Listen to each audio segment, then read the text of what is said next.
दिन दिहाड़े दादा वालिद चचा को कत्ल कर दिया गया।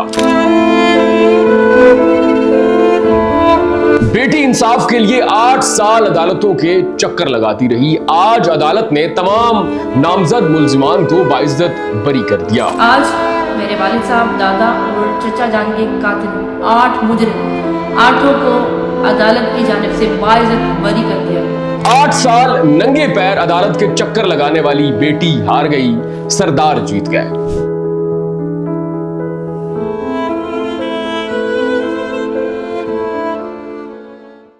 नाज़रीन, अगर आपका कत्ल पाकिस्तान में होता है तो फिर आपको एक काम करना पड़ेगा। इससे फर्क नहीं पड़ता कि आप कब्र में हैं, आप कत्ल कर दिए गए हैं, आप दूसरे जहान चले गए हैं। अगर आपको और आपके दीगर लवाहिकीन को इंसाफ चाहिए तो आपको कब्र से और दूसरे जहान से इस जहान में मौजूद अदालत में सुबह 6 बजे रोजाना पेश होना पड़ेगा। अगर आप लकी रहे और आपने 8-9 साल में यह साबित कर लिया कि आपका कत्ल हुआ है, आप मर चुके हैं, तो शायद इस बात की मुहिम सी एक उम्मीद कायम रहेगी कि अगले 20 साल में आपको इंसाफ मिल जाएगा। बसूरत दीगर आपका हाल भी वही होगा जो कि उम्मे रुबाब चांडियो केस का हुआ है। नाज़रीन, 17 जनवरी 2018 दादू का इलाका है मेहड़। अचानक गोलियों की तड़तड़ाहट गूंजती है, पूरा इलाका खौफो हिरास में मुब्तला होता है। जब शोर थमता है तो 3 अदद जो अफराद हैं वो लुकमाए अजल बन चुके होते हैं। करीमुल्लाह चांडियो, मुख्तियार चांडियो, काबिल चांडियो। तेरे कत्ल का दर्दनाक वाकया जिसने पूरे इलाके को सोगवार कर दिया। लेकिन उसके बाद असल खेल शुरू होता है, इंसाफ का खेल। 8 साल, 450 समाअतें, 4 शहर। आगाज में तो किसी ने भी इस पूरे खानदान की आवाज तक ना सुनी, इस केस को सीरियस ही ना लिया। लेकिन फिर मैदान में आती हैं उम्मे रुबाब चांडियो, जिनके दादा, वालिद और चचा को पूरे गांव के सामने दिन दिहाड़े कत्ल किया गया। वो दुपट्टा उतारती हैं, उस वक्त के चीफ जस्टिस साकिब निसार की गाड़ी के सामने आकर खड़ी हो जाती हैं, एहतजाज करती हैं। मजबूरन साकिब निसार साहब को आज खुद नोटिस लेना पड़ता है। 3 माह में इस केस को हल करने का हुक्म देते हैं, लेकिन कहां 3 माह, 8 साल गुजर जाते हैं और 8 साल में बेशुमार दफा ये केस इल्तवा का शिकार होता है। इन 8 सालों में उम्मे रुबाब चांडियो नंगे पैर अदालत आती हैं, केस की पैरवी करती हैं।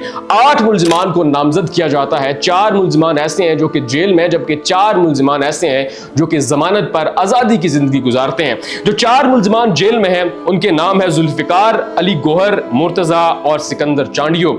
जबकि 4 मुल्जिमान ऐसे हैं जो कि जमानत पर रिहा हैं। न सिर्फ रिहा हैं बल्कि लग्जरी लाइफ भी गुजार रहे हैं। एक शख्स है, नाम है सरदार अहमद खान चांडियो, दूसरा है बुरहान खान चांडियो, तीसरा है SHO करीम चांडियो, इस तरह उनका एक और साथी SHO चांडियो। नाज़रीन, सरदार अहमद खान चांडियो और बुरहान खान चांडियो जो कि एक तेरे कत्ल में नामजद मुल्जिम हैं, वो इस वक्त सिंध असेंबली में MPA की सीट पर बैठे हुए। नाज़रीन, 8 साल गुजरते हैं, 450 समाअतें होती हैं, 4 शहर बदले जाते हैं और फिर आज दादू की क्रिमिनल कोर्ट के जज हसन अली कलोर ने तमाम शवाहिद को, मेडिकल रिपोर्ट्स को रिजेक्ट किया और तमाम नामजद मुल्जिमान को बाइज्जत बरी कर दिया। नाज़रीन, आज जैसे इस केस का फैसला आता है, उम्मे रुबाब चांडियो अदालत से रोते हुए निकलती हैं, जबकि तमाम बाइज्जत तौर पर बरी होने वाले मुल्जिमान बहुत खुश और हवाई फायरिंग करते हुए निकलते हैं। आज सरदार जीत गए, जुल्म जीत गया, बेटी हार गई और इंसाफ हार गया। नाज़रीन, जैसे ही इस केस का फैसला आता है, उम्मे रुबाब चांडियो की एक वीडियो बहुत तेजी के साथ सोशल मीडिया पर वायरल होती है, जिसमें वो कहती हैं कि हमारे सरदारों के पास कत्ल का लाइसेंस मौजूद है, लेकिन सरदारों की ये हसरत है कि उम्मे रुबाब चांडियो डर जाएगी, उनकी ये हसरत उनके साथ कब्र में जाएगी। मैं हुसैनी हूं, मैं इस फैसले को हाई कोर्ट में चैलेंज करूंगी। नाज़रीन, आज इस तेरे दर्दनाक कत्ल केस का फैसला आ गया। जज साहब ने अपना फैसला सुना दिया और हम पे लाजिम है, हम पे फर्ज है कि जज साहब का ये फैसला माने, क्योंकि वो मालिक हैं, वो बड़े हैं, हम अवाम हैं, हम रियाया है, हम कीड़े मकोड़े हैं, हम इस पर एहतजाज नहीं कर सकते, वरना तो इन्हें अदालत की जो तलवार है आपकी गर्दन उड़ा देगी। लेकिन जज साहब से मेरा सिर्फ एक सवाल है कि अगर ये नामजद तमाम मुल्जिमान बेकसूर हैं, अगर आपने इनको बाइज्जत बरी कर दिया तो सवाल यह है कि फिर उन 3 अफराद का कातिल कौन है? अगर ये तमाम लोग बेकसूर हैं तो फिर तो आपकी ये दोहरी नाकामी है। ये जो नामजद मुल्जिमान थे इनको आपने आज बाइज्जत बरी कर दिया, लेकिन वो जो फिर असल कातिल है वो तो पिछले 8 साल से आजाद फिर रहा है। जरा इस बारे में भी सोचिएगा। लेकिन नाज़रीन, सिंध हो या पूरा पाकिस्तान हो, आज तक किस कमजोर को इंसाफ मिला है? नाज़िम जोखियों की मिसाल है, शाहजेब कत्ल केस की मिसाल आपके सामने है। आज तक इस मुल्क के अंदर किसी कमजोर को, किसी गरीब को इंसाफ नहीं मिला। लेकिन आज आपको मैं एक फार्मूला बताता हूं कि अगर आपने इस पाकिस्तान में जिंदा रहना है, अगर आप मर गए हैं तो आपको इंसाफ चाहिए, आपके लवाकिन को इंसाफ चाहिए, तो आपको कब्र से उठना पड़ेगा, अपने लिए इंसाफ खुद तलाश करना पड़ेगा। लेकिन अगर आप जिंदा हैं और इस मुल्क में जिंदा रहना चाहते हैं तो 3-4 काम आपने करने हैं। सबसे पहले तो आप ऐसा करें कि पैसा इकट्ठा करें और इस मुल्क के ईवानों में चले जाएं, क्योंकि जो असम्बलियों में बैठे हुए हैं, जो ईवानों में बैठे हुए हैं, वो बिल्कुल महफूज हैं। लेकिन अगर आपके पास इतना पैसा नहीं है तो फिर ऐसा करें कि किसी सियासतदान की गाड़ी को चमकाइए। लेकिन अगर आपका ज़मीर इस बात की भी इजाजत नहीं देता तो कोई जुगाड़ लगाइए, इस मुल्क से फरार हो जाइए।